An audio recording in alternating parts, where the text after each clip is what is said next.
All right, all right. Shalom, shalom, family. Shalom, shalom. Under the sound of my voice, if you can hear me loud and clear, type a 1 in the room. If you can hear me loud and clear, type a 1 in the room, because we are definitely about to get it in. Type a 1 in the room. If I'm loud and I'm clear and you can hear me as clear as day, type a 1 in the room, because we are about to go live and get it in. Oh, man. Oh, I'm hearing a lot in these YouTube streets. I'm hearing a lot in these YouTube streets. Mm-mm. I'm hearing a lot of people talking, baby. I'm hearing a lot of people talking. And unfortunately, they're not really saying much. Unfortunately, they're not really saying much, but they're garnering an audience, uh, which is mostly ignorant.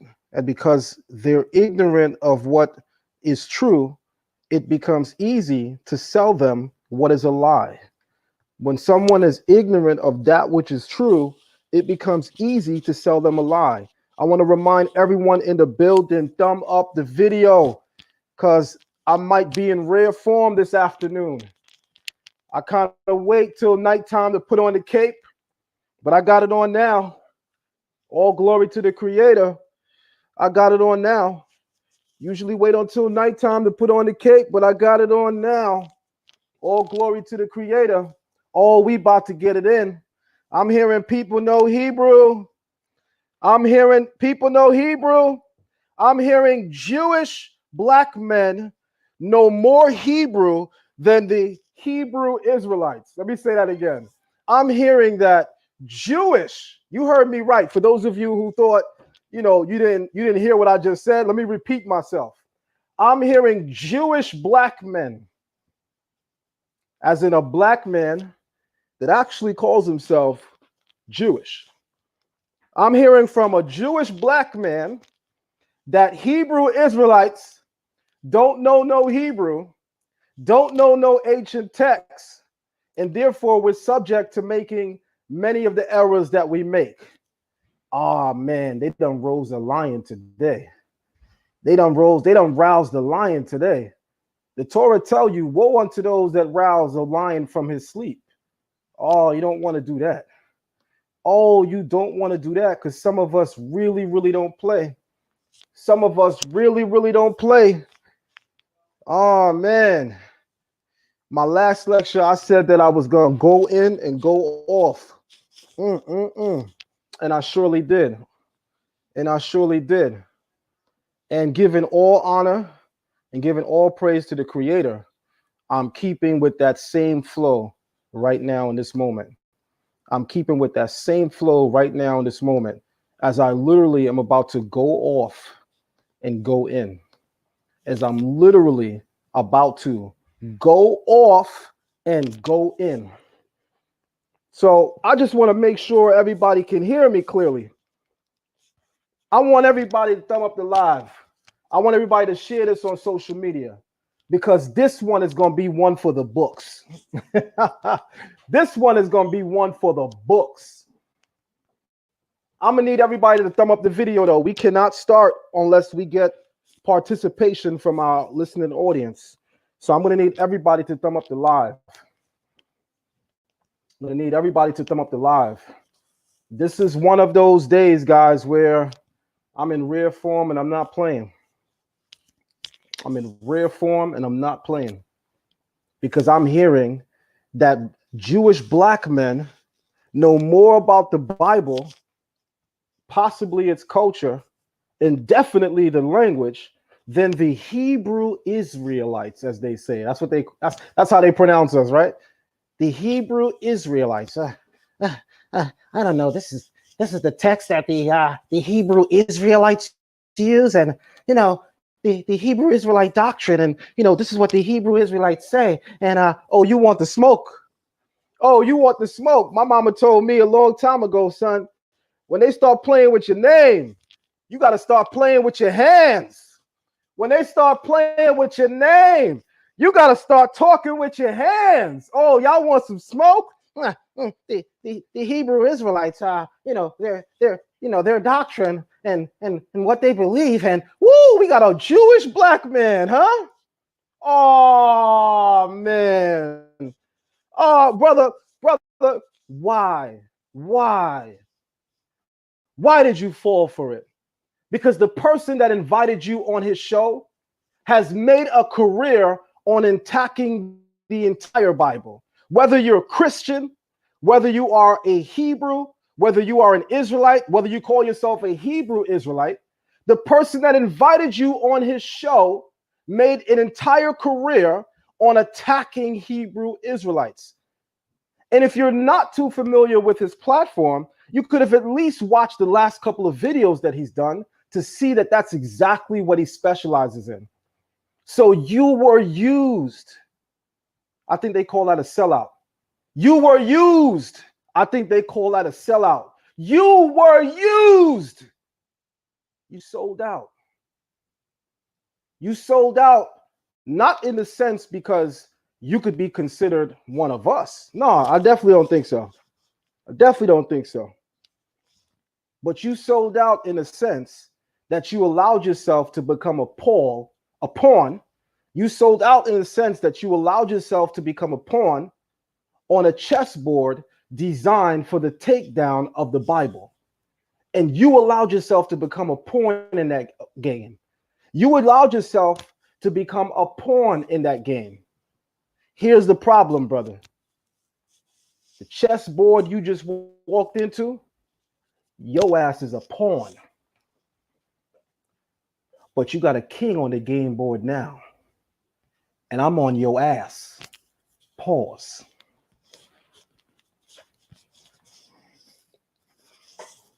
Thumb up the video, family. Thumb up the video.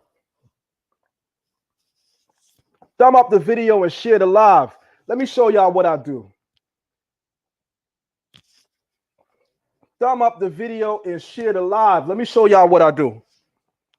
We cannot go further until we get more likes in the room. We cannot go further until we get more likes in the room, family.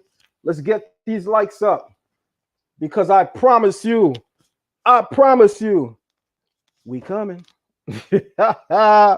We coming. I'm hearing Jewish black men can go into the Bible and correct Hebrew Israelites on the misinformation or mistranslations that they so often offer in the communities. Now, I might agree with you that there are a number of Hebrew Israelite doctrines out here that are extremely off. You're not alone. You're not alone. There are a number of Hebrew Israelites, as you say, who may not know Hebrew. Okay, I'll give you that too, because I've observed that. But you put us all under one umbrella. You put us all under one umbrella. And you certainly suggested that all of us are unfamiliar with the language in the text.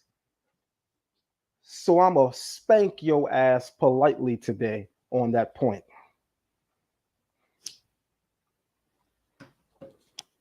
Respectfully. What Uncle Murder say? I'm going to disrespect you respectfully. Respectfully, I'm going to disrespect you.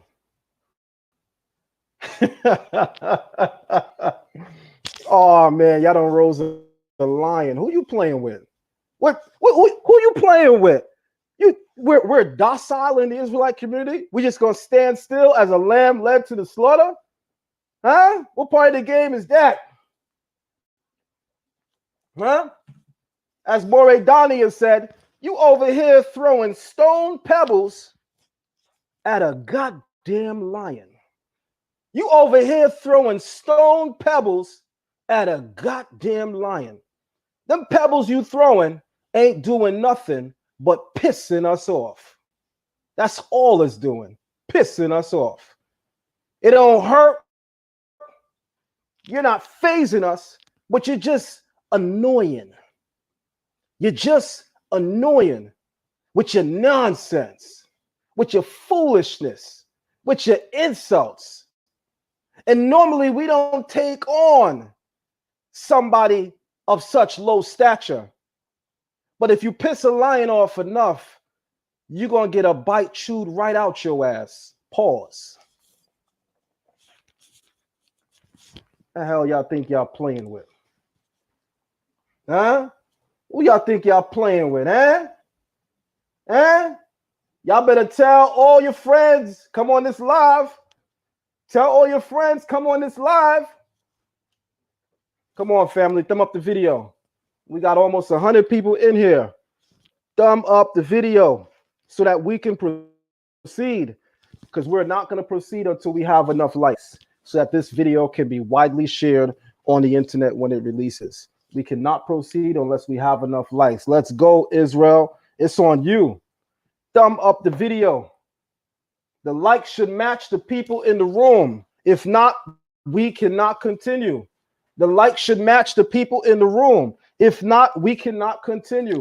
Thumb up the video and share the live.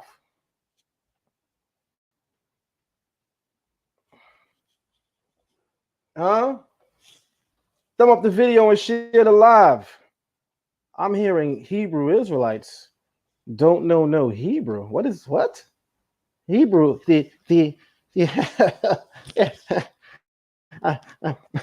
how did I know you were going to ask that question, Garfield? How did I know you were going to bring up the Hebrew doctrine, the Hebrew Israelites' view of Deuteronomy 28:68? Oh my God! How did I know you were going to say that, Garfield? Oh my God! Oh man, are you kidding me? Where y'all find this guy? Are you kidding me? Where y'all find this guy? Really? Really? Oh man. Oh man. Brother, you should do your homework before you step into the lion's den. Make no mistake about it. You are in the lion's den at this moment. I'm probably not going to be the only one that does a video. But I want to make it clear, I'm the first. And you in trouble. Because the first one to attack you is truly a whole lion. Lion. And do not play at all.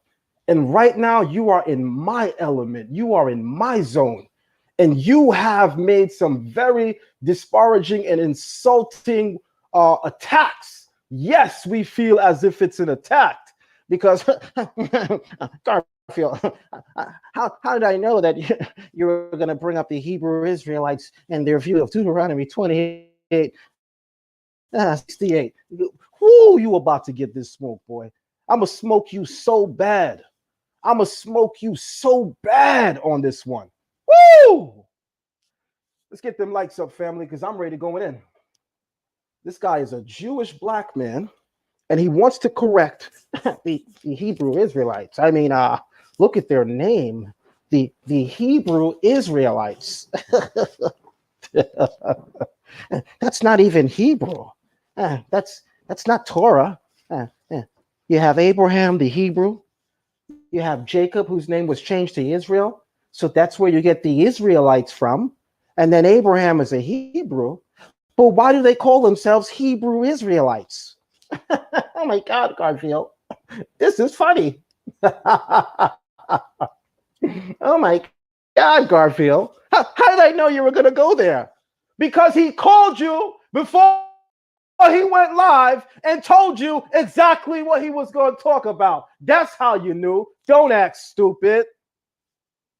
That's how you knew. Don't act stupid.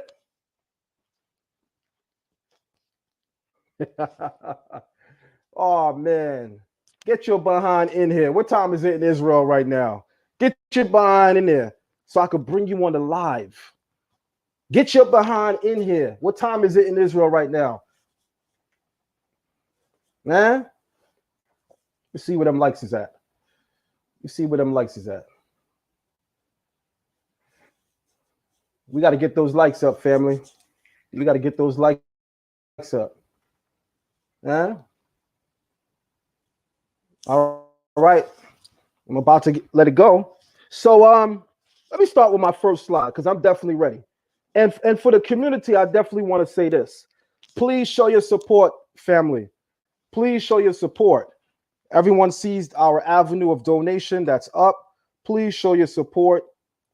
Please show your support. Don't let our people who are on the forefront, who are on the front line, always defending us, don't leave us out here without your support. Don't leave us out here without your support. We don't beg. We will earn your support through our works. We will earn your support.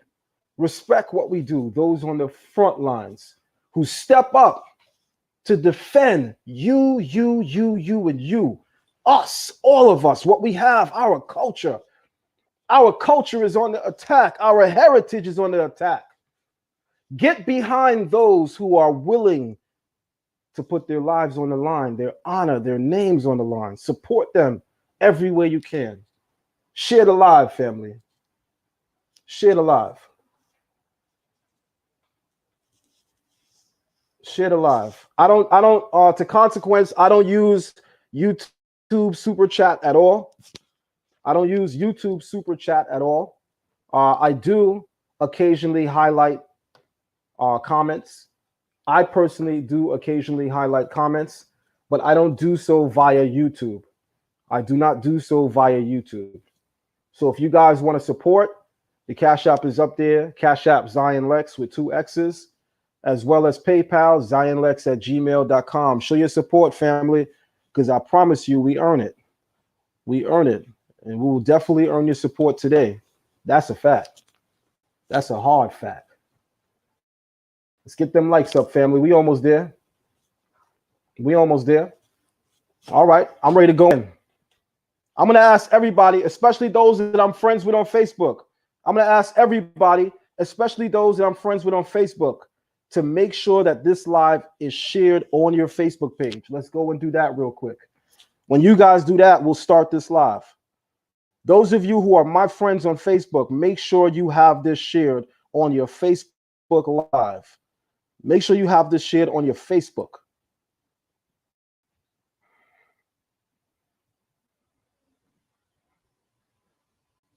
Thank you, Hayes. I got you.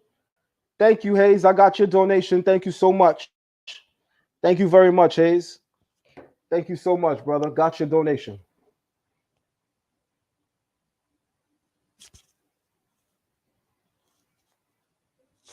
All right.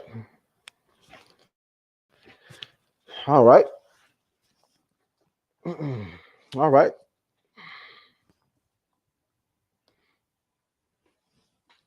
All right. Again, guys, literally, we're about to go in. We're literally about to go in. I'm going into my very first slide. So yesterday, I was tagged in a comment as it pertains to a video that was put out yesterday on a particular YouTube channel, which featured a black Jewish person, man thingy. It featured a black Jewish person, man thingy, and I believe he was trying to suggest that some way, somehow, that we as Hebrews or we as Israelites don't have a sound or profound grip on the Torah. We don't have a sound or profound grip on the Torah. And I definitely want to correct that.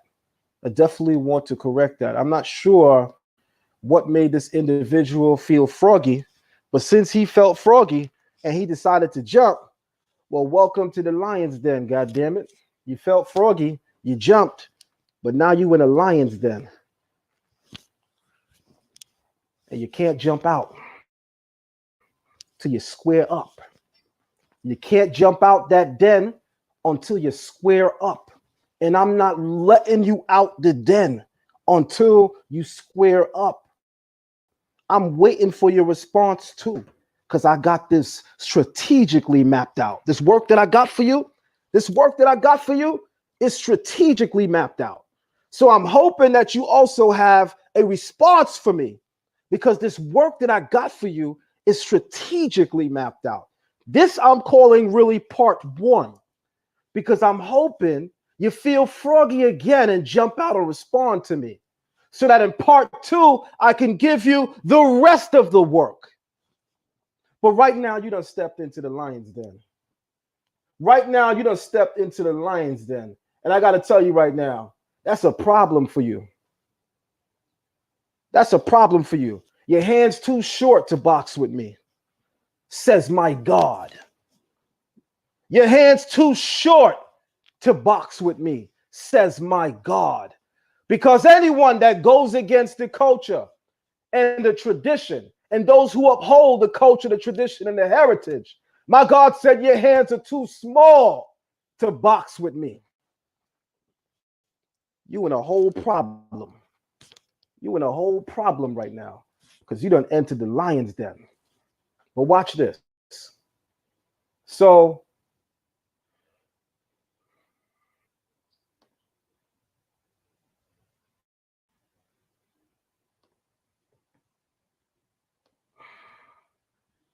yesterday it was called to my attention that a particular Hebrew antagonist brought a black Jewish man on his show to, counter rebuttal the Hebrew Israelite views. And they closed out the show with what I believe was their grand finale, which was the black Jewish man's understanding of Deuteronomy 28:68, where apparently his view is that because Hebrew Israelites are incompetent and or incapable of reading the text properly in biblical Hebrew, because we have no formal training, this is perhaps the reason why we're not looking at it correctly or accurately. And what I want to say to you guys is that takes a lot of gall on behalf of this individual, because I took a couple moments out of the precious time of my day to actually watch this nonsense. And in examining it in those couple of moments, I looked at the stature of this individual. And I knew automatically by looking at this person is a child in comparison to the many elders which framed the Israelite community. I'm talking about Rabbi Arthur A. Wentworth Matthews. I'm talking about Rabbi Josiah Ford. I'm talking about Cohen Levy. I'm talking about Kohen Mikael Ben Levi. I'm talking about Chief of Chiefs, Chief Naphtali. I'm talking about Crown Prince Zuri Shaddai, Katan Ben Yehuda, Benai Zakin, sons of the ancient. I'm talking about Rabbi Capers Fournier. Benai Zakin. But here comes this young black Jewish guy thingy that seems to think his knowledge is greater than our community. That seems to think his knowledge is greater than the elders that are still with us, which are much older and advanced than he is, and the elders which have paved the way. Guaranteed, this guy can't even call himself a black Jewish man, except that he was inspired in some way or some fashion by the Israelite movement in this country. I'm tired of you faking jack black Jewish man thingies. who for some disgruntled reason, you leave the Israelite community because possibly you can't stand as a man, backbone as a man or as a lion, huh? Use a whole kitten. Because you are not a lion, you are a kitten of a man. You don't have a backbone as a man, and you don't know how to amicably or authoritatively state your grievance with others in the community. You rather graft yourself to a community of imposter Jews. You damn right I said it. You rather graft yourself to a community of imposter Jews and then have the nerve to look back with disdain on the very community which inspired everything that you've done. But we're not responsible for the BS that you on right now. No, we're not responsible for that. That's that community that you grafted yourself to. That's that community that you grafted yourself to.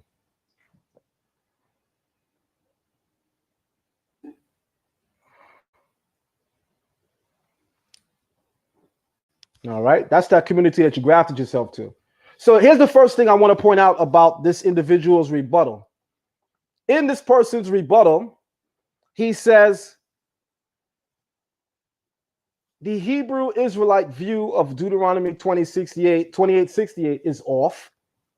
And then he pulled out the Aleppo Codex, and he began to describe what he said is a difference between the way that Hebrew Israelites look at the text versus the way that the Jewish communities throughout the world look at the text. And he said verbatim that while the Hebrew Israelites are looking at, all these other different versions, the Jewish community relies on thousands of years of transmission of what can be regarded as the original text.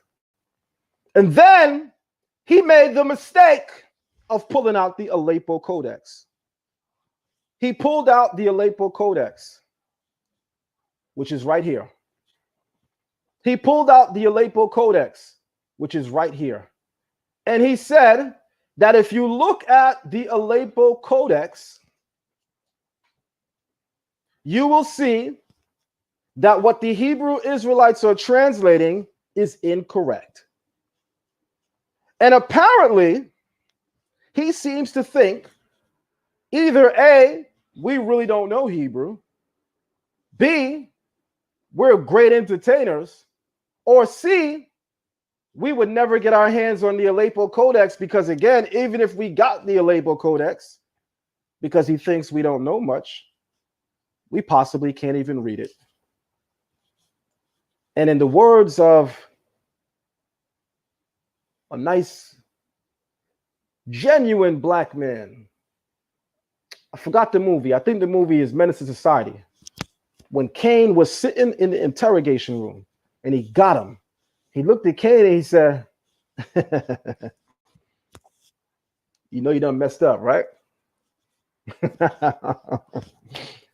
You know you done messed up, right? Y'all know what I really want to say.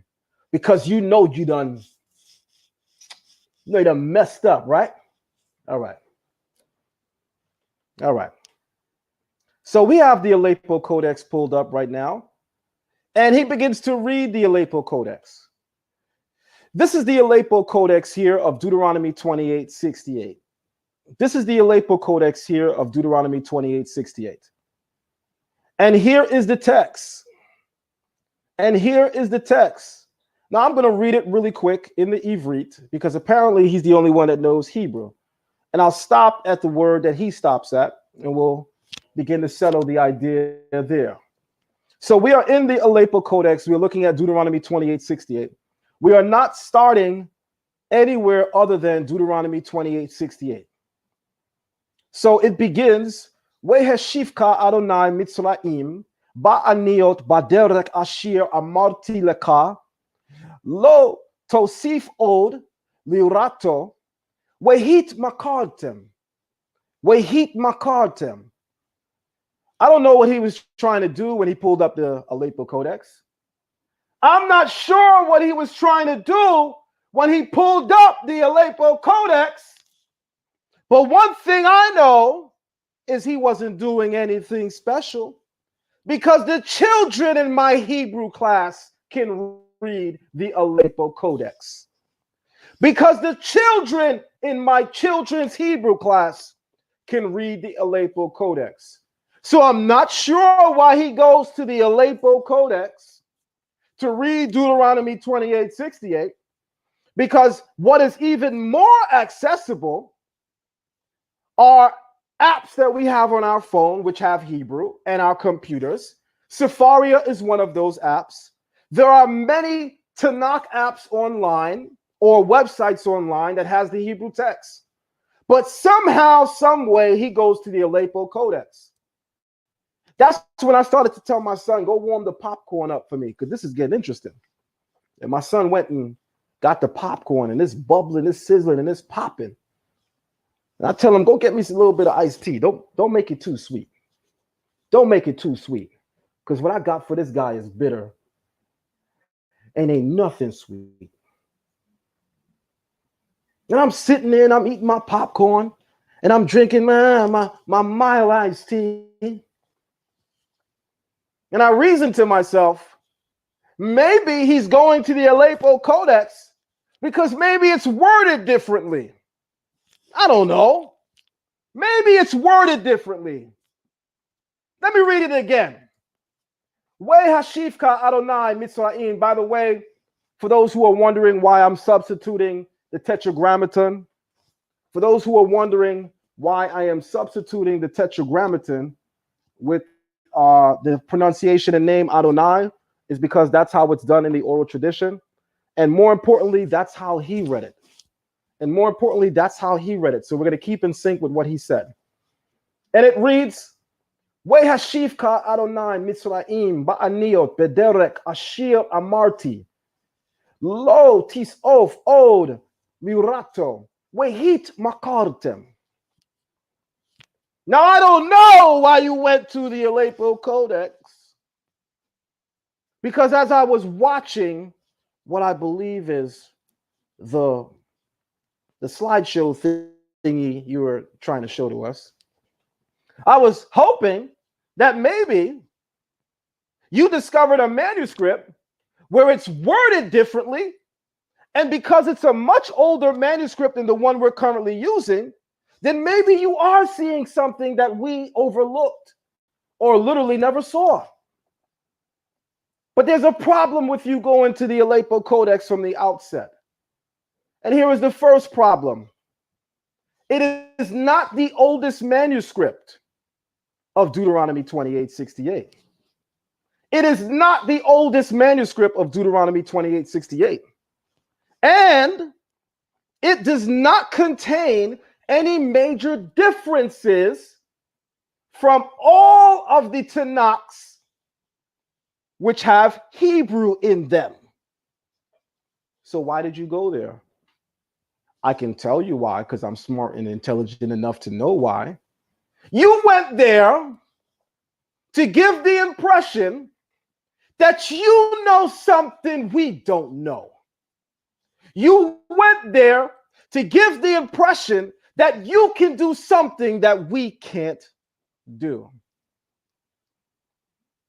If not for the time, almost 2 p.m. now, where many of the children who take my Hebrew class are still in school, I would have invited them live on the show to read the Aleppo Codex, to show the community even a child can do it.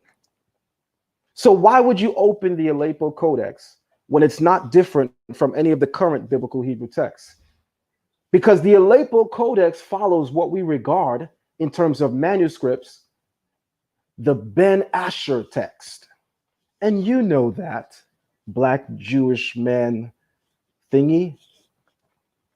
You know that. You know the Aleppo Codex is still a Ben Asher text. You know the authoritative Masoretic text follows what we describe as the Ben Asher text. So why the hell did you open the Aleppo Codex manuscript of Deuteronomy 28:68, when it's the same goddamn manuscript as every single Tanakh we have? But I know the answer. You wanted to give the impression that you can do something that we cannot. You wanted to give the impression that you know something that we do not. But you's a whole lie and a fraud.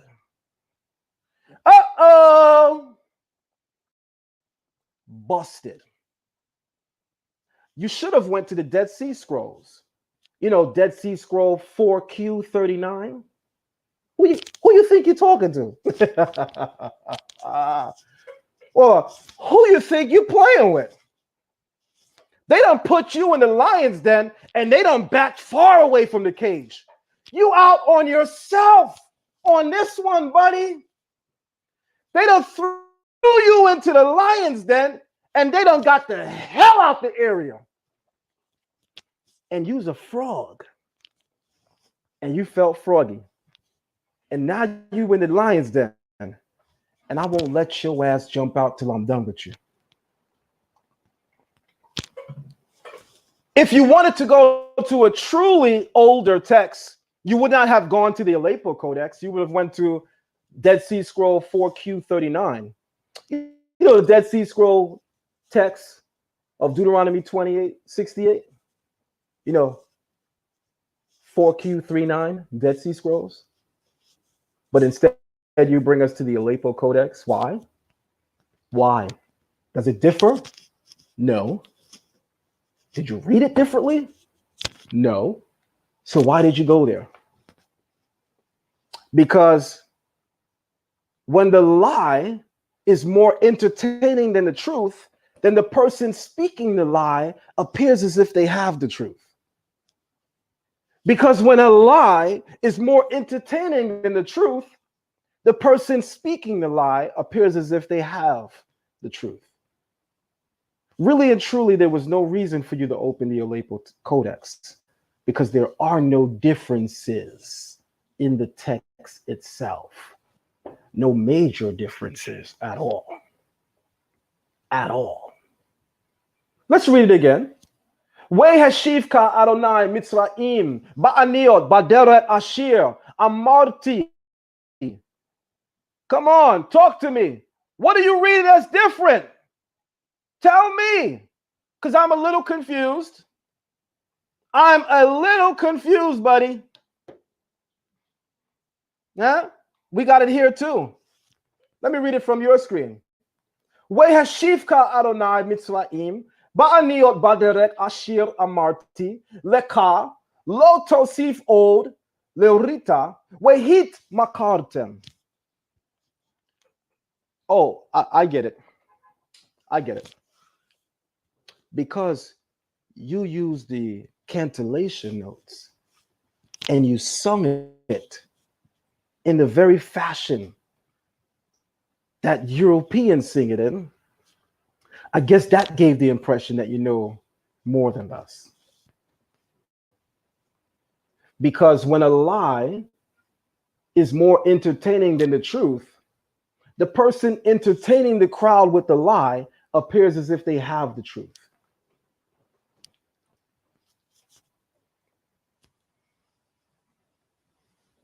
So what I decided to do for you, buddy, I decided to line up the text.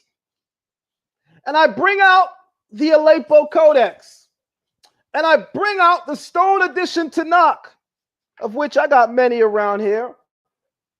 Amir, come here real quick. I'm gonna have my son help me on this one. Just pass me that book, Amir. Man, I got all kinds of stone editions. I got all kinds of editions of the Tanakh, the Talmud, the Mishnah. But we're just going to talk about the stone edition Tanakh today. Not sure if you guys can see my screen. Hold on. Hold on.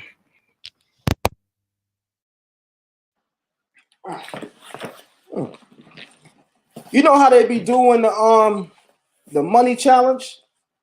This is it for me. This is what I brag on.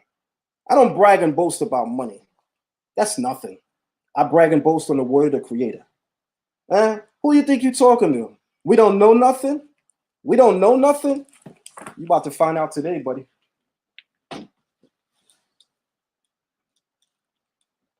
You're about to find out today, buddy. You know, woke up a sleeping lion, buddy.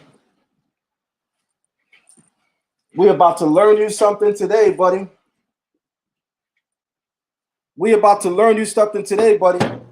So I have the text up on the screen, but I need everybody to see that clearly. So I'm going to make myself smaller so that you guys can see the text greater. I'm going to make myself smaller so you guys can see the text greater. This is the part of the lecture I'm going to call shredded wheat, because I'm going to shred you like wheat.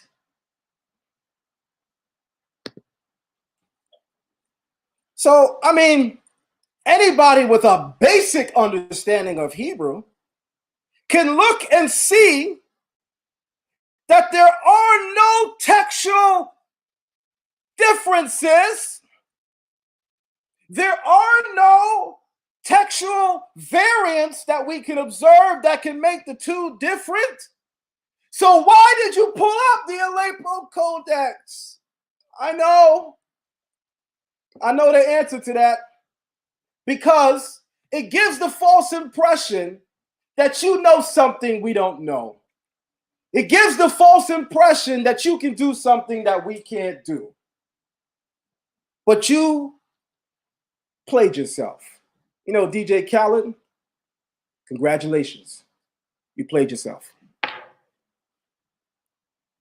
Let's read it in the Stone Edition Tanakh, because maybe he pointed out something different. I'm going to first read it in the Aleppo Codex, and then I'm going to read it in the Stone Edition, because maybe it's different. Weheshivka Adonai Mitzraim ba'aniot baderek ashir amarti leka lo tosif od liurota wehit makartem. Want to keep reading? Sham le oveka le avadim Lish pachot we'en kone. Let me read that now in the Stone Edition Tanakh. Weheshivka Adonai Mitzraim ba'aniot baderek ashir amarti leka lo tosif od lirota wehit makartem sham oveka la avadim Lish pachot we'en kone. Huh? Where's the difference, buddy? Is there a new word there? I'm trying to figure out why we opened the Aleppo Codex, which is not even the oldest translation. Why didn't we just open the book in Hebrew? But you went to the Aleppo Codex to give a false impression that you have a text that we haven't seen before, and you can extrapolate truths and ideas that we don't know. That's a whole lie. Congratulations, you played yourself. Let's get down to the bottom of it. Let's get down to the bottom of it. And here's what I'm going to point out. He says, in looking at the verb weheshivka, which the shoresh, or the root of that verb, is shuv, which means to return. Shuv, which means to return. And he says, first and foremost, the text begins as saying, Weheshivka Adonai Mitzrayim, and the Lord will return Mitzrayim, and the Lord will return Mitzrayim, and the Lord will return you, Mitzrayim. Right? So he says, obviously, by the use of the verb, which is causative, right? Which is causative, because Weheshivka is what? What verb stem are we looking at? The Hifil verb stem. And the Hifil verb stem is causative. And it denotes any action which the subject is causing to happen to someone. Any action which the subject is causing to happen to someone. All right, so it's the Hifil verb stem. And the verb is shuv. And it's conjugated as weheshivka. And you shall return. So he says, obviously then, This means that wherever they're going is a place they already been. So it can't be America, because the Hebrew Israelites say it's a place that they've never been to. So if it's a place you've never been to, and that's descriptive of America, then why are you using Deuteronomy 28:68 to justify that, O Hebrew Israelites? Slap yourself. And congratulations, as the community is watching you play yourself. Because the verb weheshivka simply means you shall return. You shall return. You shall be caused to return, or something shall be caused to return to you. Something shall be caused to return to you. Weheshivka, something shall be caused to return to you. The next word is Adonai, the tetragrammaton, which the Hebrew Israelite community pronounces. They say Yahuwah. Some people say Yahweh. But we'll say the tetragrammaton for this moment. And it says, Weheshivka Yahuwah Mitzrayim. And the Lord, which is the tetragrammaton, will return you Mitzrayim. Notice it doesn't say Le Mitzrayim, to Egypt, because the letter Lamed with what?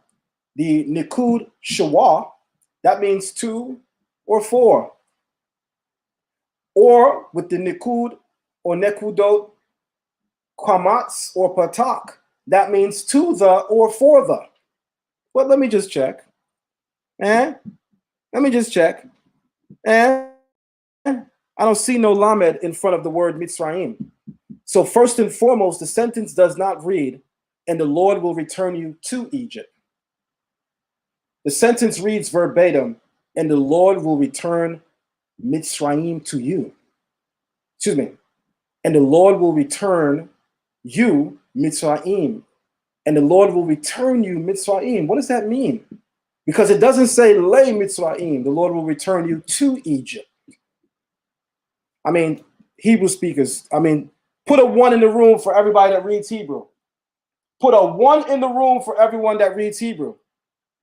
In this sentence, is the word Mitzrayim, is that prefixed with a lamed?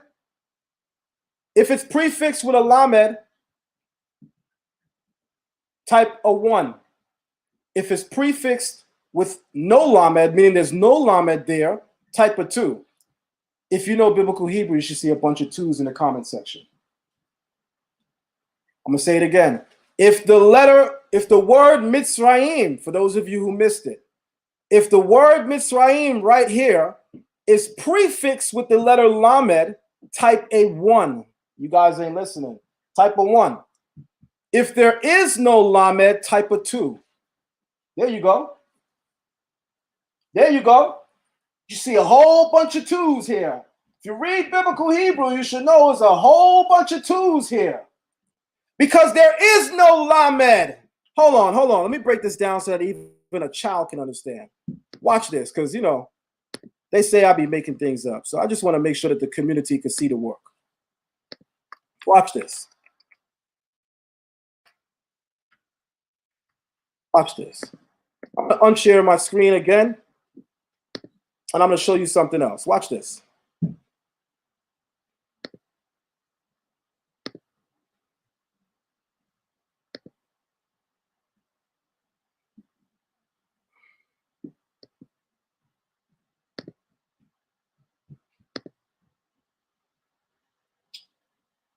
By the way, we do Hebrew classes Mondays, Tuesdays, and Wednesdays.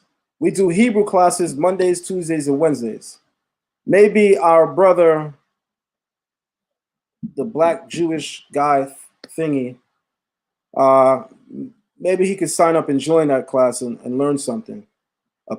Apparently. I'm not sure what he's learning.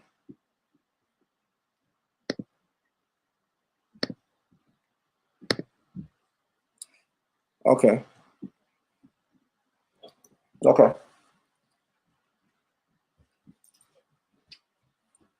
This is the letter Lamed.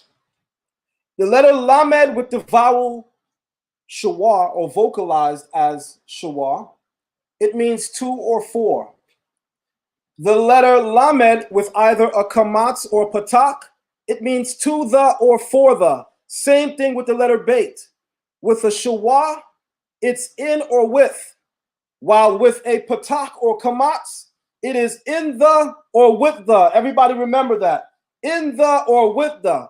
If you want to say two or four in biblical Hebrew, you have to add the letter lamed. You have to prefix it to what you're speaking of. You have to prefix it to what you're speaking of. It can't be that the Lord is sending you to Egypt, actually, meaning to the physical land of Egypt, if the lamed is not there. I'm going to say it again. If the lamed is not there, then the text is not saying the Lord will send you to Egypt as in the land of Egypt. Keep that in mind. That's going to be sweet and beautiful in a moment.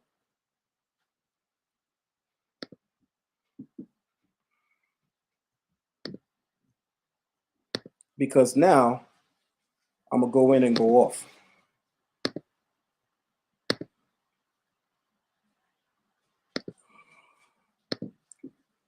I want you guys to notice, as clear as day, that I'm going to make my screen nice and big. I want you guys to notice, as clear as day, I want you guys to notice as clear as day, as clear as day, this is the word, there's no lamed there. By the way, in case you guys forgot, those of you who don't know Hebrew, this is the letter lamed right here. This is the letter lamed right here as part of the Hebrew word lo. And I want you to notice it's not here. This verse says, and will bring you, and you will be caused to brought, you will be caused to brought, you will be caused to brought, the Lord will cause you to be brought, or the Lord will cause to return to you, Mitzrayim, not Le Mitzrayim. The text never literally said you are returning to Egypt. If so, a lamed is necessary. It says the Lord will return you Mitzrayim. But that doesn't make sense unless you know the Torah's idea of what Mitzrayim is. Over a dozen times in the Hebrew Bible, Mitzrayim, Kemet, Egypt is synonymous with bondage.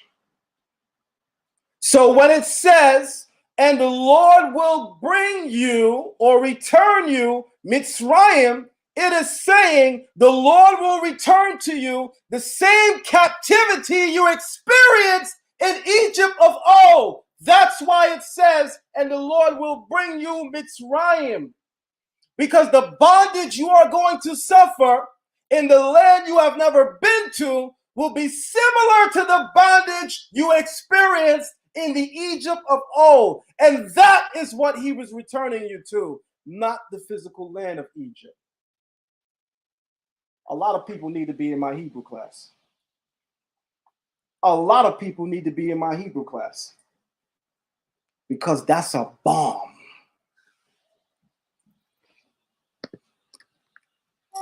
Hold on, black Jewish guy thingy. I got some more for you, buddy. Don't go nowhere. Got some more for you, buddy. Got some more for you, buddy. So the text literally says, and the Lord will return bondage to you. And the Lord will return bondage to you. That's what it says. That's what it says. But it mentions Egypt because the bondage we will experience in the land that our forefathers have never been to is clearly descriptive of the Egypt of old that our ancestors were once enslaved to. The Egypt of old. Now, I'm not sure why this guy is acting like he didn't read all of Deuteronomy 28:68. I'm not sure. Because the book of Deuteronomy 28:68 clearly says it will be a land that you nor your forefathers have ever been to. Let's just pull that out real quick. A land where you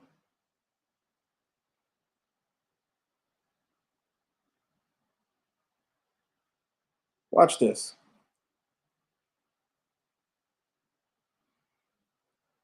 We're going to go to Deuteronomy really quick because I want you guys to see this. We're going to go to Deuteronomy really quick because I want you guys to see this. Let me unshare my screen again. I'm going to give this workout real slow because apparently we got some slow people in the community. So I'm going to give out this work real slow because apparently we have some slow people commenting on our community.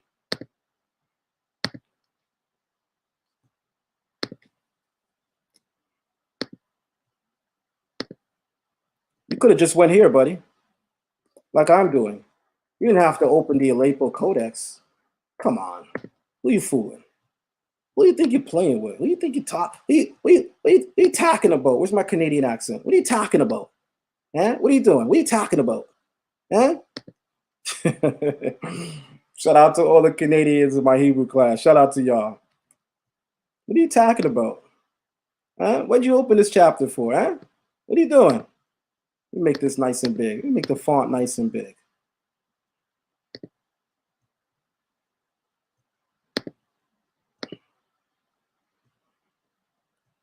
Now watch this.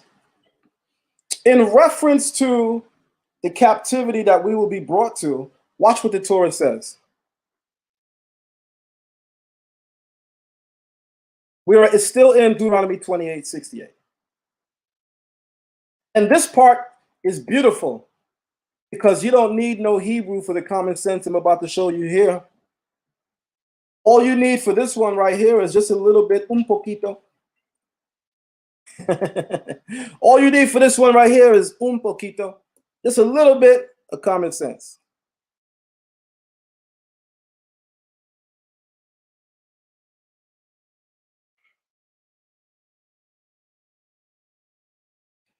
It says,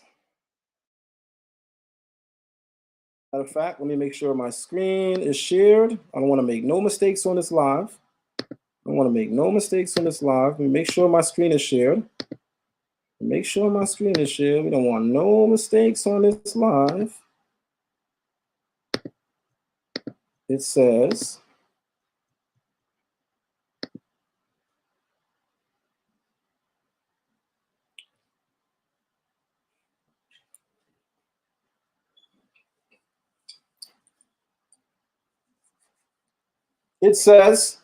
the Lord will drive you. We're in Deuteronomy 28, verse 36. And it says verbatim, the Lord will drive you and the king you have set over you to a nation unknown to you. He says he reads Hebrew, right? El Goi Asher Lo Yadata. El Goi, to a nation. Asher Lo, which know or which not. Yadata, which you know not. El Goi Asher Lo Yadata, to a nation you do not know. So I got a question for you, buddy. I got a question for you, buddy. Jewish man, black Jewish man, thingy, thingamajig. Help me out here, buddy. I got one more question for you, guy. We need you one more time. Come to the front of the congregation. Step to the front of the congregation, my friend. I got some work for you. It ain't Shabbat. Come on, you can get this work.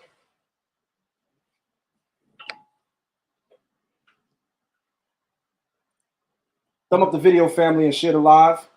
Thumb up the video, family, and share the live, because I know we are all learning a lot right now in this moment. Thumb up the video and share the live. And if you haven't supported, family, please show your support. It's a lot of work that's being given out right now. Show your support. Please show your support. I will name those who supported shortly. All right. It says, to a nation who you know not. To a nation who you know not. So whatever this captivity is, it's described as a nation that you nor your forefathers have experience with. So I got a question for you, buddy.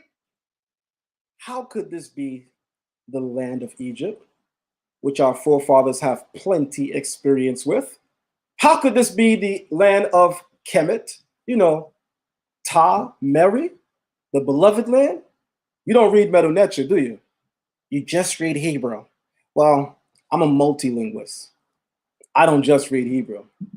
I can also read the language that our ancestors were speaking in Kemet. So my Jewish black friend thingamajig, you could definitely join my class and learn a lot more than what you're attempting to accomplish wherever you're at. Our ancestors have great experience in ancient Kemet. So how could this be referring to the physical land of Egypt that our ancestors have been to, when I just read Deuteronomy 28:36, where it literally said verbatim, to a nation your forefathers have not known. By the way, we're not even at the middle or end of our video, but this is the part where check just met mate. You already checkmated. The rest is the icing on this cake that I got for you. Because you're in the lion's den now. And I'm not going to let you jump out. You felt froggy enough to jump in, so you're going to hold your behind in here and get all this work. And it's not the Shabbat, not even in Israel. So you can get all of this work. Let's go on to something else since we teaching. The next word is ba'aniot. Ba'aniot, with the ships or in ships. With the ships or in ships. Let me unshare my screen again to show you guys something. Let me unshare my screen again to show you guys something.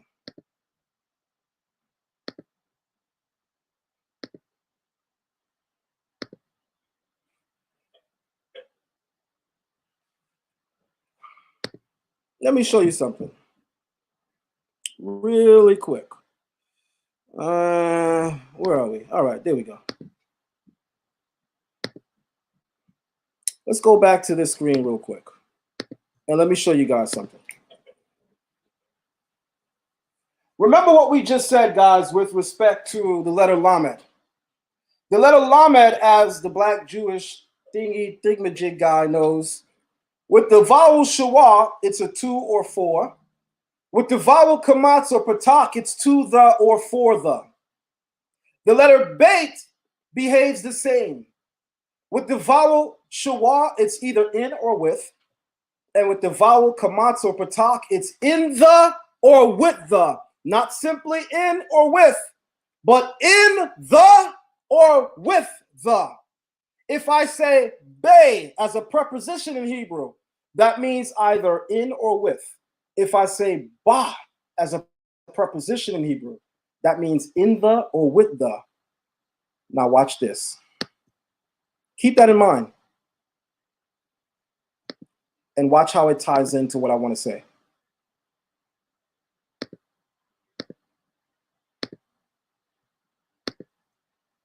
You guys are going to really enjoy this lesson.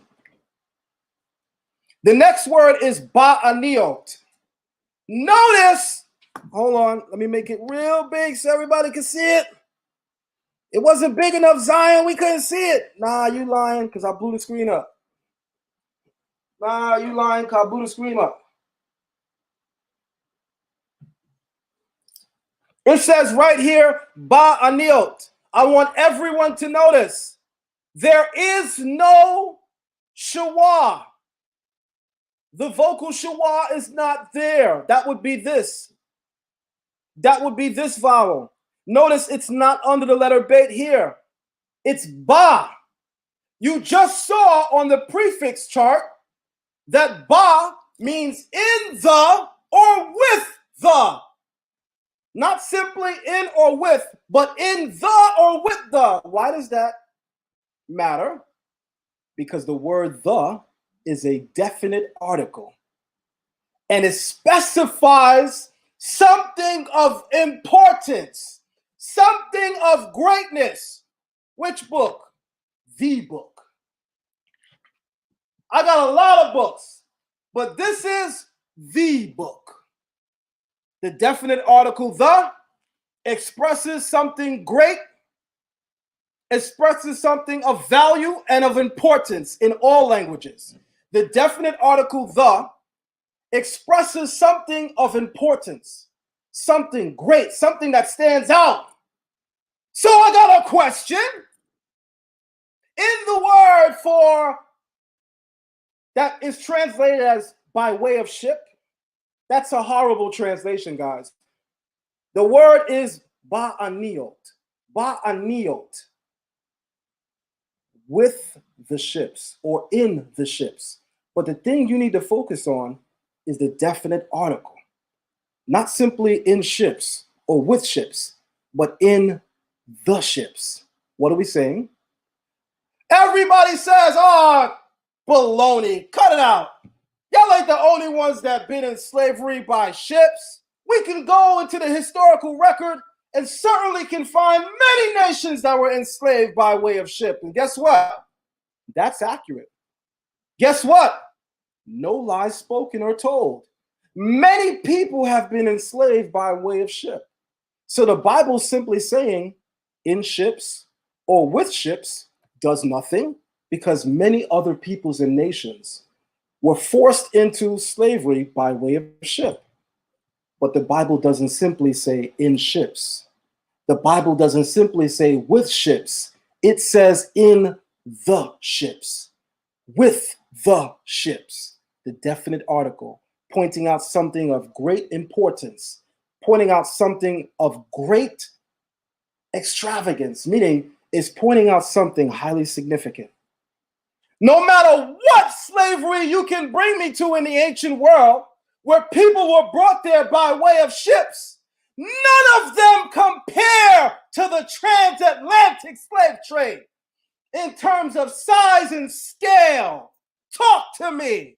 And that's why the text says ba'aniot, with the ships, because this event is not like any other event that happens with ships. There is no slavery that has occurred by way of ship that can eclipse the transatlantic slave trade. Oh, y'all better join the Hebrew class at zionlex@gmail.com. Some of y'all know me. When I reload this video, you know it's going to be a bomb right there, right?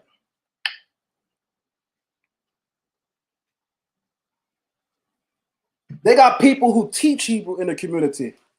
They got people who teach Hebrew in the community who are learning something right now. You never heard your favorite teacher say this. Perhaps even they are learning something right now. And that's not no shade, because I respect and love everybody, but I'm only keeping it real. If they never told you this before, even they are learning something right now. I learned from my brothers in the community. I learned from Divine Prospect. I've learned from More Yeshaya. Salute to that brother. I think he's also known as Kashub the Danite. I've learned from Chief Uzael. I've learned from many great minds in the community. In fact, I've learned from Priest Daniela. Shout out to Lions of Israel. I've learned from Hashar, AOC. And we're not even on good terms, me and that brother. But that don't stop me from giving my brother his flowers as he deserves it. Because I'm not a girly man. I'm a man. And that's my brother, regardless of our differences. And I read somewhere in the Bible, from all my teachers, I grew wise. So I hope nobody's upset at what I'm saying, because we're all supposed to be learning from each other. And only you know this. I'm speaking to those of you who are teachers. If you never seen this for yourself before, you know for damn sure you're learning right now too. All facts.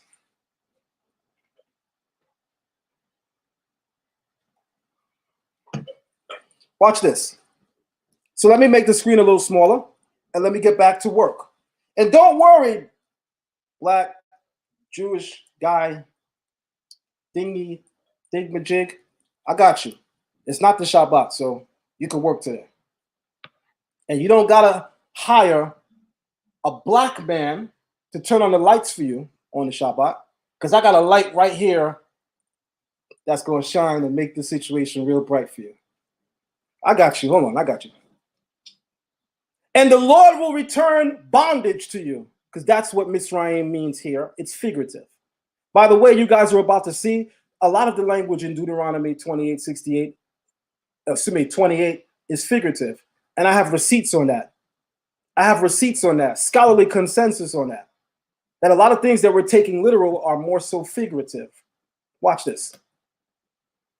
And the Lord will bring you or return you bondage. He uses Mitzrayim to describe that because the bondage he is returning to you is like that of Egypt of old. Excuse me. Will bring you bondage. And the Lord will bring you bondage. The Lord will return you bondage. And he uses the word Mitzrayim because the bondage he is returning us to is like the bondage our ancestors experienced in Egypt.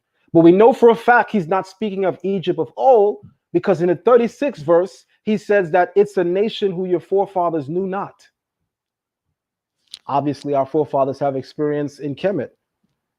Aren't we in Torah portion Mishpatim? Didn't we just come out of Torah portion Yitro, the giving of the law?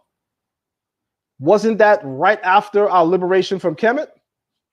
So how could this verse be a reference to ancient Egypt of old if we never went there? Clearly we went there. Our book says the Creator performed his signs and his miracles there. Clearly our ancestors experienced it. So clearly this is not speaking of the Egypt of old. So black Jewish guy thingy thingamajig, you need to study, buddy. The next word is ba'aniot. Not in ships, not with ships, but in the ships. Because this event that happens is not like any other event in history via size or scale. We all know the numbers. We all know the numbers. How much did we lose in the Middle Passage alone? How much did we lose in just the journey to our lands of our captivities? How much did we lose just trying to get there? You can't compare this slavery by ship to the rest so as to say, well, you got to be more specific. This is not enough. This is like the prophecies of Nostradamus. Anybody been slaves on ship, but nobody been slave by way of ship via the size and scale of the transatlantic slave trade. The hell you talking about? And that's why the Bible is more specific, because it doesn't simply say in or with ships, it says in the ships. The definite article, meaning this event via its size and scale cannot be compared to any other event by way of ships. Oh, we learning today. And that Hebrew class is zionlex@gmail.com, Mondays, Tuesdays, and Wednesdays.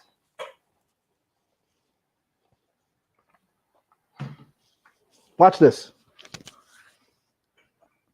Baderek ashir amarti leka, by the way of which I said to you, lo tisof o lirota, you shall not see it again.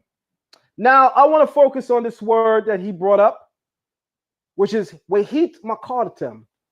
Wehit makartem. First of all, the shoresh, the verb, the root word is makar, to buy or to sell. This word is used in 7 major ways in the Tanakh, based on the 7 conjugations of all of our Hebrew verbs. We have 7 major Hebrew verbs. 7 major because there are others, but we have 7 major Hebrew verbs. The word hit makartem used here is in what we describe as the hit pa'el Hebrew verb stem, which is a reflexive verb stem. It is descriptive of anything that the subject is doing to themselves. It is descriptive of anything that the subject is causing to happen to themselves. So even in a sense, the verb hit pa'el is also can be described as causative, just like the hifil and just like the hofal verb stems are causative. The hifil verb stem is active causative. The hofal verb stem is passive causative, but nonetheless, they're causative. They're both describing something that is being caused to happen. In the active sense, the subject is causing something to happen. In the passive sense, someone is causing something to happen to the subject. And the hit pa'el Hebrew verb stem is similar as a causative verb stem because the subject is doing something to themselves, which means they are causing something to happen to themselves. Let's break this down.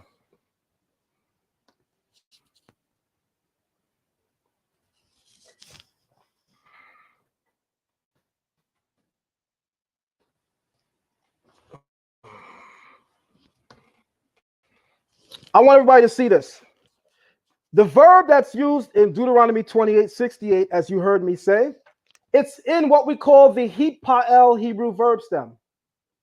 The hitpa'el Hebrew verb stem, which is reflexive and denotes any action which the subject is causing to happen to themselves or doing to themselves. But it can be used in several different ways in the Torah. In fact, it's used several different ways in the Torah. In 1 Kings 21:5, it's used in a singular. In Deuteronomy 28:68, it's used in the plural. Also in 1 Kings 17:17, it's used in the singular. Same thing of 1 Kings 21:20 is also used in the singular. But I want you to notice it can be used figuratively. I want you to notice that it can be used figuratively. Look at my arrow. Uh-oh. Uh-oh. Because I heard the black Jewish guy thingamajig something say that Deuteronomy 28:68 cannot be describing that we sold ourselves, because if you take that literally, we all know the way the transatlantic slave trade happened. We didn't sell ourselves. Europeans sold us. So the Hebrew Israelites are wrong, Garfield. Thanks for inviting me on the show and sliding me some money. Uh-oh!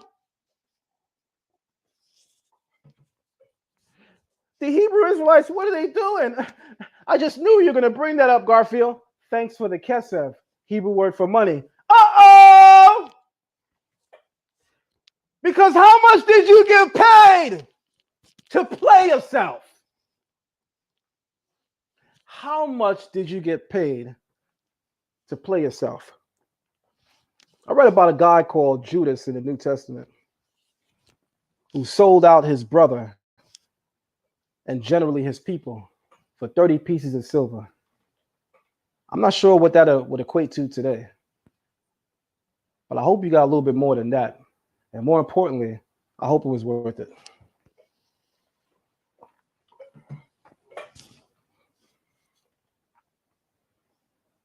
So the word makar, heat makar, in the hitpa'el verb stem, it can be used literally or it can be used figuratively.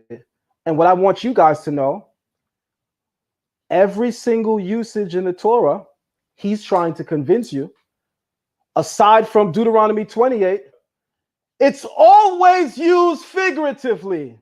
Uh-oh. Every time this verb stem is used, heat makar, it is always figurative. And I'm about to show you. But he wants you to believe that Deuteronomy 28:68 is the only place where it's literal. So the correct translation is, you shall sell yourselves, or you shall cause yourselves to be sold. So he says, by that perfect definition, which by the way is a perfect definition, I'll be honest and admit that the perfect definition of the verb hit makartem is that you cause yourself to be sold. Facts. You sold yourself. Facts. What he didn't tell you, however, is that everywhere that verb is used in the Torah, it's always in the figurative. So he wants you to believe Deuteronomy 28:68 is the only exception to this rule. And let's see if that works well for him as I pull out the receipts. As you guys can see, the word makar, the shoresh makar, is a primitive root, which means to sell, to buy merchandise. It can be used as a daughter in marriage or into slavery. Notice that I have something highlighted. Figuratively. Notice I have something highlighted. Figuratively. Notice I got something highlighted. Figuratively. Now watch this. In the book of 1 Kings 21:20, this same verse is used. This same word is used. However, in the singular, but it's still the hitpa'el reflexive verb stem, and it's figurative. Watch this.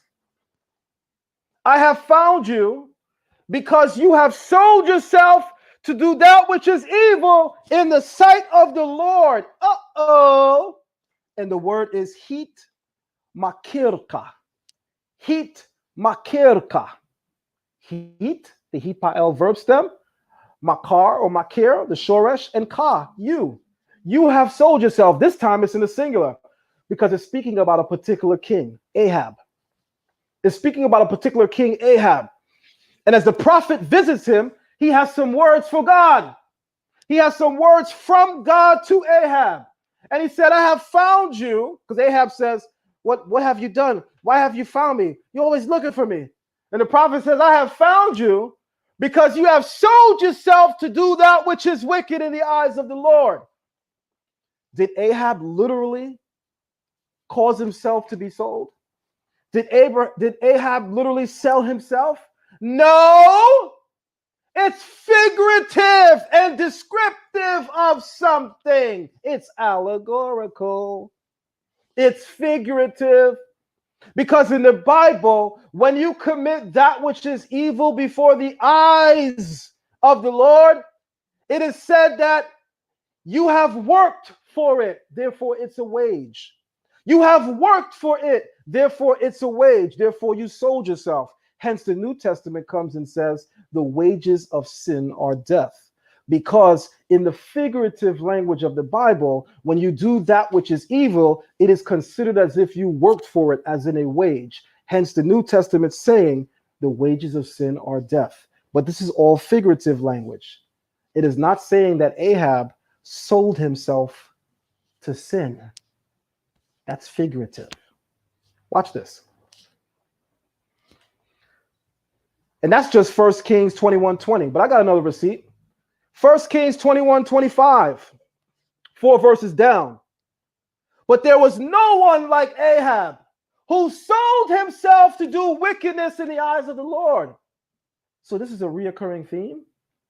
That when someone does something wicked before God and a judgment is being passed by God before them, as God is passing the judgment before them, as God is handing the judgment over to them, he's telling them why they're guilty. He's telling them what they've done. And he says to Ahab, this is all because you have sold yourself. Not that Ahab literally sold himself. Let's keep going. 2 Kings 17:17.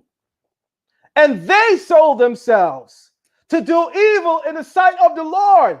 So as a reoccurring theme, the verb hit makar, either hit makar ka, or hit makar tem, or hit makar ru, they're all descriptive figuratively of a person knee deep in sin, that the Creator wishes for them to focus on the fact that they are the cause of their own destruction. So he says, you have sold yourself to this thing, but it's not to be taken literally, because none of the individuals named actually sold themselves. Because in the transatlantic slave trade, our ancestors didn't actually sell themselves. But in the Torah telling us, you shall cause yourself to be sold, it is quite literally telling us you are the cause of your demise. And that's why it's worded as heat makartem. You in the lion's den right now, buddy.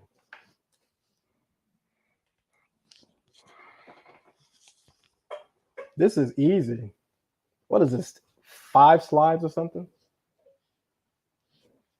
I just woke up this morning and said, and put something together real quick. This black Jewish guy thingy talking crap. Where's my slides? Where's Xbox? My son is always playing the Xbox over here. Instructions for this. I'll forget it. Go on my phone. I got time today. 1 slide. 2 slide. 3 slide. Hold on. TikTok. Oh, TikTok is lit. 3rd slide. Oh, what they saying on Instagram? Notifications. 4th slide. Oh, Instagram is lit. What's this video? Hold on. There you go. What am I saying? I wasn't even paying attention while making this, because this is baby doo-doo. This is light work. Huh? This is in between a coffee break this morning. Huh?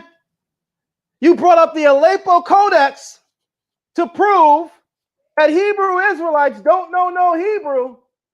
And over my coffee break, I chin-checked you. And during my coffee break, you brought out your short hands and I boxed you.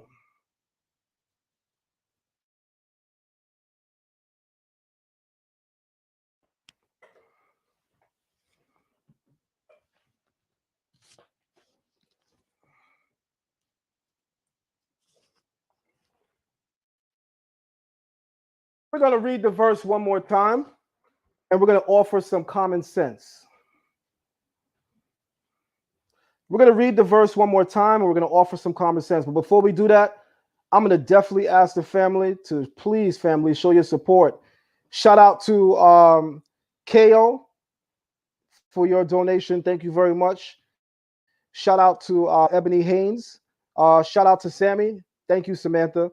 Shout out to Moran Nasira. Thank you very much to my brother Dwayne. Thank you very much, guys, for your support. Definitely got it.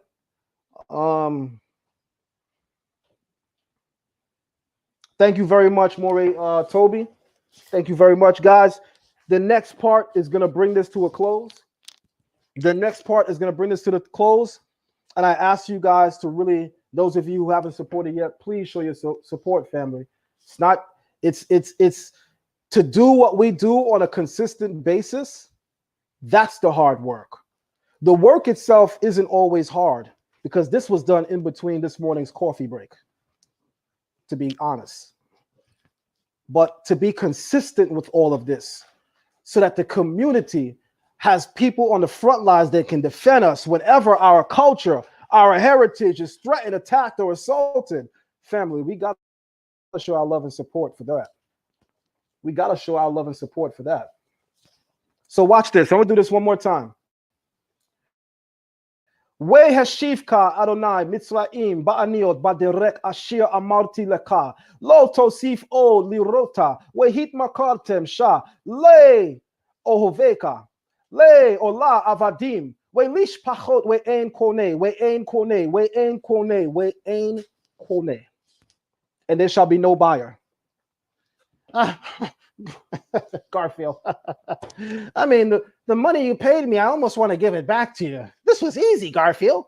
The rest of the verse says, aim kone, and no buyer. Garfield, I don't think you know this. Garfield, hold on. Let me check Cash App. You sent the money, right, Garfield? This is all of it? Hey, it's only 30 pieces of silver. I look like Judas. Come on, Garfield. Woo!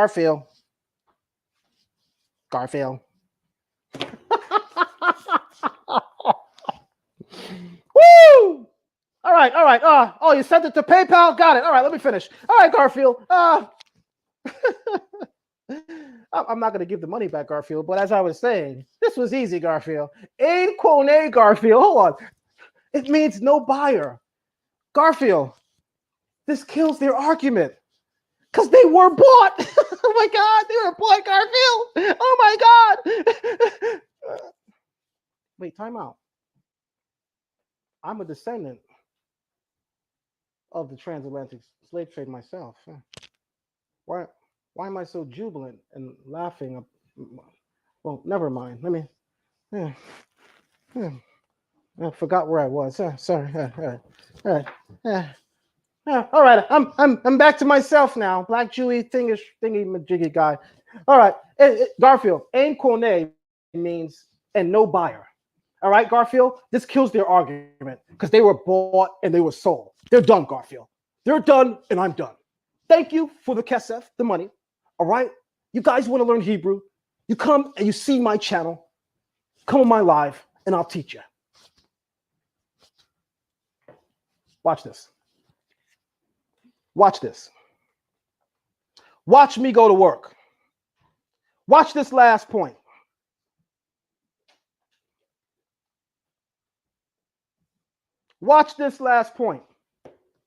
Let me unshare my screen as I drop this bomb.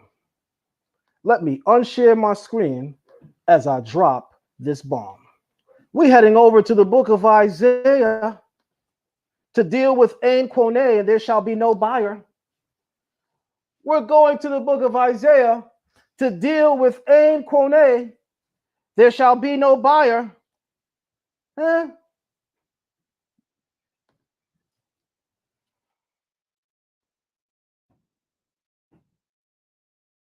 Going to the book of Isaiah, and we are going to chapter 52. And we are going to watch this. In the book of Isaiah, chapter 52, it says verbatim, "Awake, awake, O Zion, clothe yourself in splendor. Put on your robes of majesty, Jerusalem, holy city, for the uncircumcised and the unclean shall never enter you again. Arise, shake off the dust, sit on your throne, Jerusalem. Loose the bonds from your neck, O captive one, fair Zion. For thus says the Lord, for you were sold for no price, and you will be bought. You will be redeemed for no money." When Deuteronomy 28:68 says, "Ain Quone, and there shall be no buyer." Why does it say no buyer? Because it goes along with the other figurative word, "Heat makartem," you sold yourself. You didn't physically sell yourself. Just like Ahab didn't physically sell himself. But this is a figurative way to describe that you are the cause of your own destruction. And this is the one respect where Hebrew Israelites are off. Stop blaming Esau. Stop blaming the white man. God used them to punish you. When your parents whoop your behind, do you stare at the belt in agony and say, "I'm going to get you, oh silly, stupid belt"? No, we got enough common sense not to focus on the belt. But instead, we focus on what caused us to get the beating. And that's why the Creator gives it to us in the heat pa'el Hebrew verb stem, where heat makartem. You cause yourself to be sold because he's trying to insinuate to you, you are the cause of your own destruction. Therefore, the rest of the verse will also conclude figuratively, "And there shall be no buyer." Because you were never really sold in the sense that you sold yourself, there won't actually be a buyer. But in this sense, we're talking about redeemer, because the Creator says, just as you were sold for no price, so shall you be redeemed without money. So shall you be redeemed without money. And with that, I want to say to you guys, this is clean and easy work.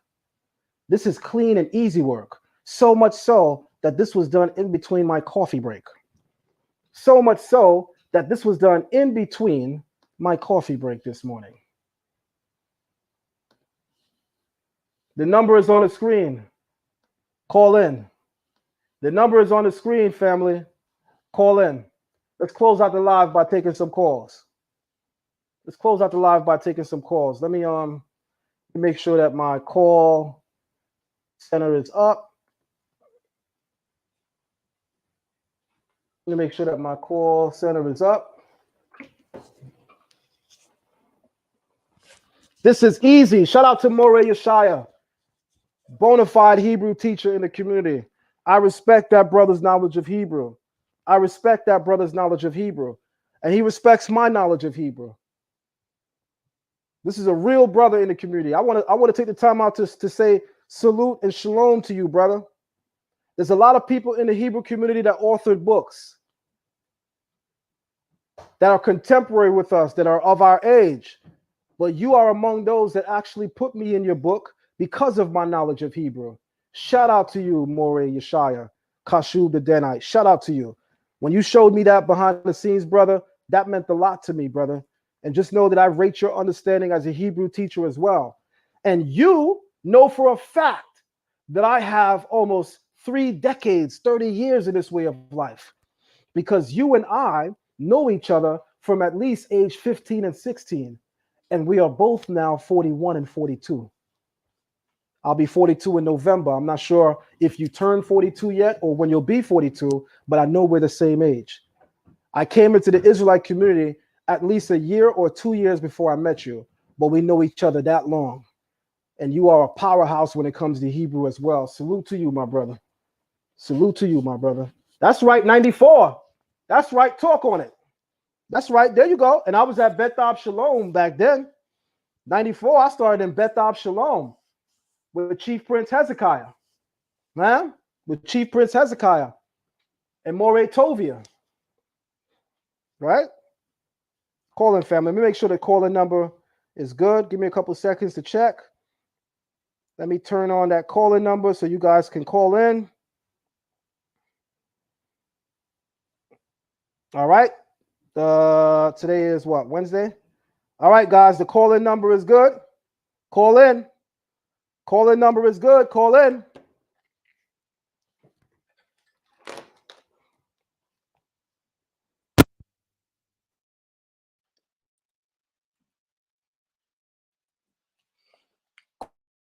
Call-in number is good, guys. Call in.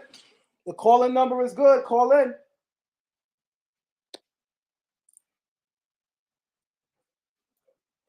Call-in number is good, guys. Call in. The call-in number is certainly good. Call in.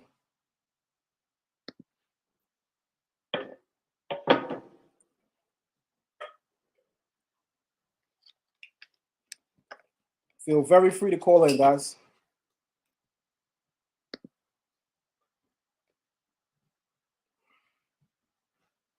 Feel very free to call in. We got history in this community, guys. We didn't just wake up yesterday. By the way, black Jewish guy thingy thingamajig, what you was doing 30 years ago? What were you doing 30 years ago?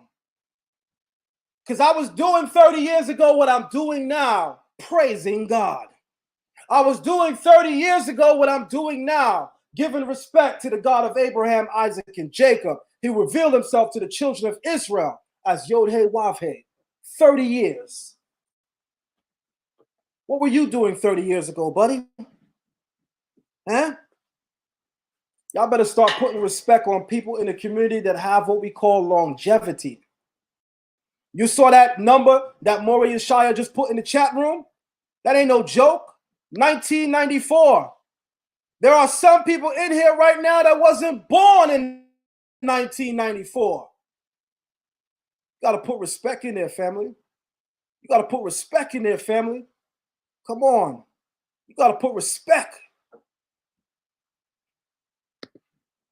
Shout out to Priest Daniela, because in 1989 or 88, I didn't know myself as a Hebrew, but Priest Daniela was on the streets of New York City. Priest Daniel. It's Torah to have respect for people in the community that have experience with the Torah, which precedes your experience. So shout out to my brother, who's an elder to me, Priest Daniela.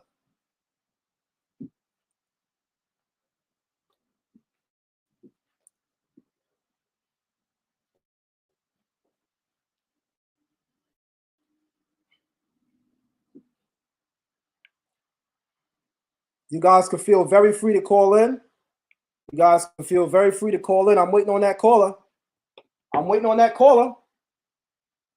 Call in and say what y'all want to say. Call in and say what y'all want to say.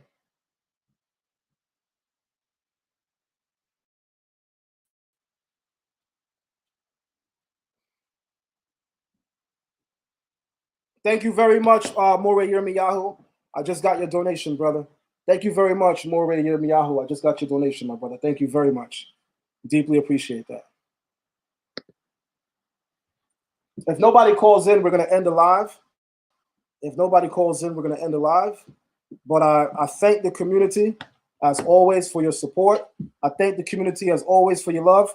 And I just want to let you guys know this was easy work today. This is in between a coffee break. This is easy work today. This is in between a coffee break.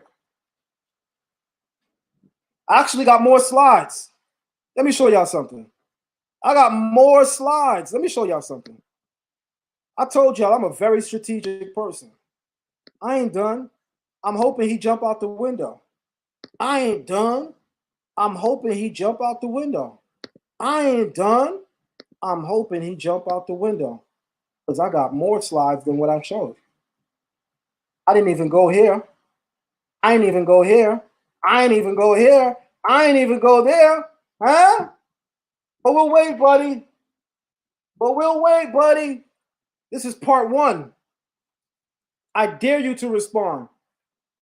You felt froggy and you jumped in the lion's den and I smacked you right back out of it.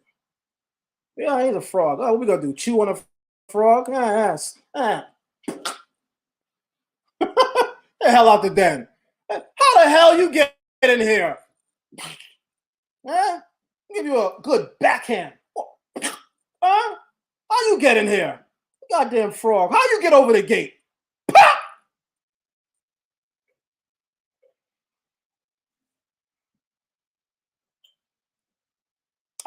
Absolutely, Mora Sammy. You could definitely pick out the next topic on our lunch break. You can do that, Mora Sammy. You can definitely do that.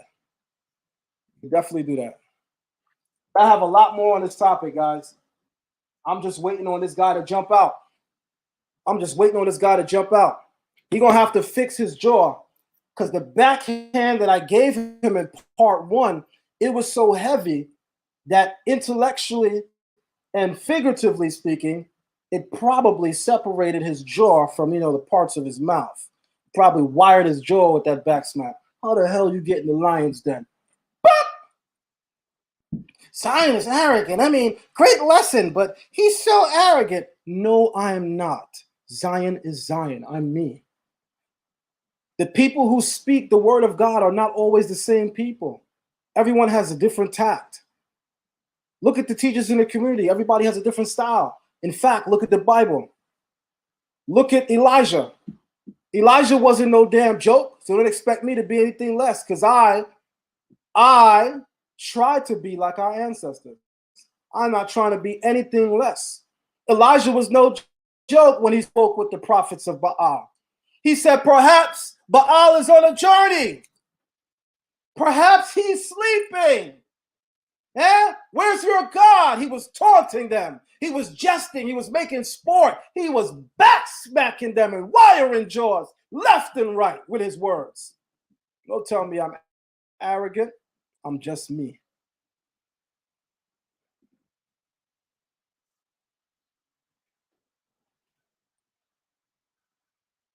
When y'all look back at this video and you play it slow, it's going to look like a whole Jet Li. Pop. Pop.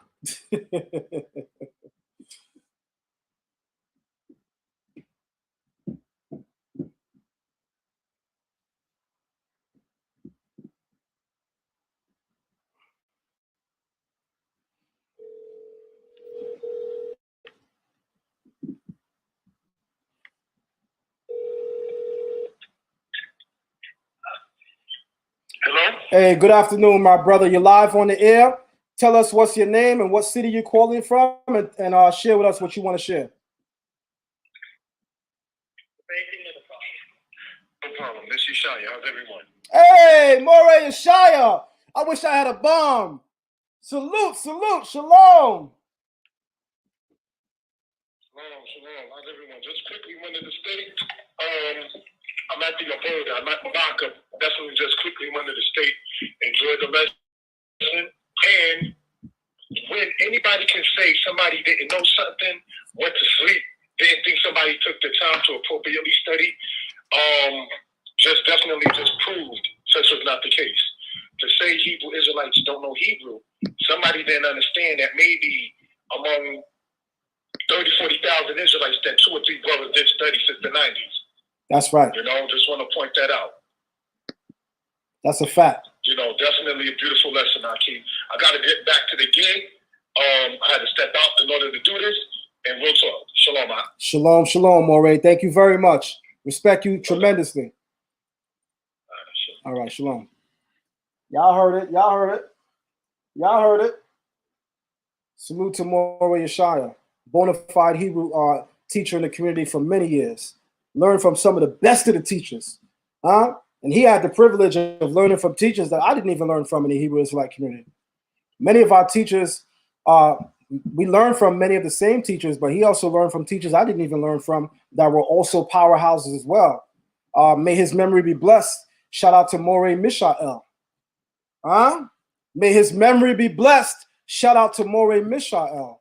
The kingdom of Yah, K-O-Y, the community of Dimona, when Ben Ami was alive, they paid for Moreh Mishael to fly all the way from Brooklyn, New York, to go down to Israel to help with the ancient Hebrew language. They hired one of our Israelite teachers, may his memory be blessed, Moreh Mishael, and he flew down to Israel by the word of Ben Ami and taught Israelites in the land Hebrew. That says a lot. Our community don't play. My community here in New York always produce two types of individuals, scholars and warriors, like the city of Bethlehem. Bethlehem in the Torah, guys, if I could give you guys a little depth just for a moment. The word Bethlehem, let me do this really quick. The word Bethlehem in the Bible is indicative of much more than a house of bread. The word Beit in biblical Hebrew is not just a house. It can represent an academy or a house of learning. So the word Beit can also refer to an academy, as in a university or a school. Lechem is not just bread. It forms the root of the Hebrew word milkama, war. So what does our oral tradition says?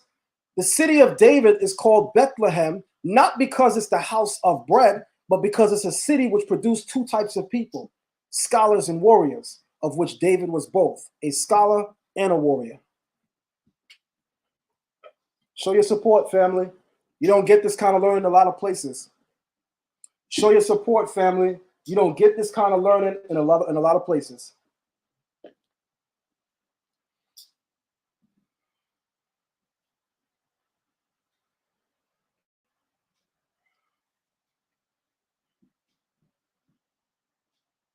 All right. I see that we probably won't have too many more people calling in.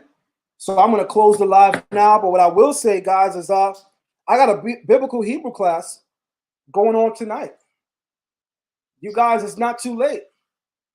The info is up there. ZionLex.com.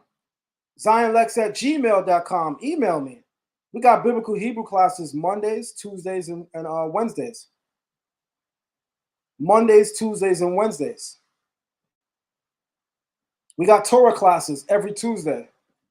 We have classes where we go full depth into the Torah. We call that our Kabbalah classes, Thursdays.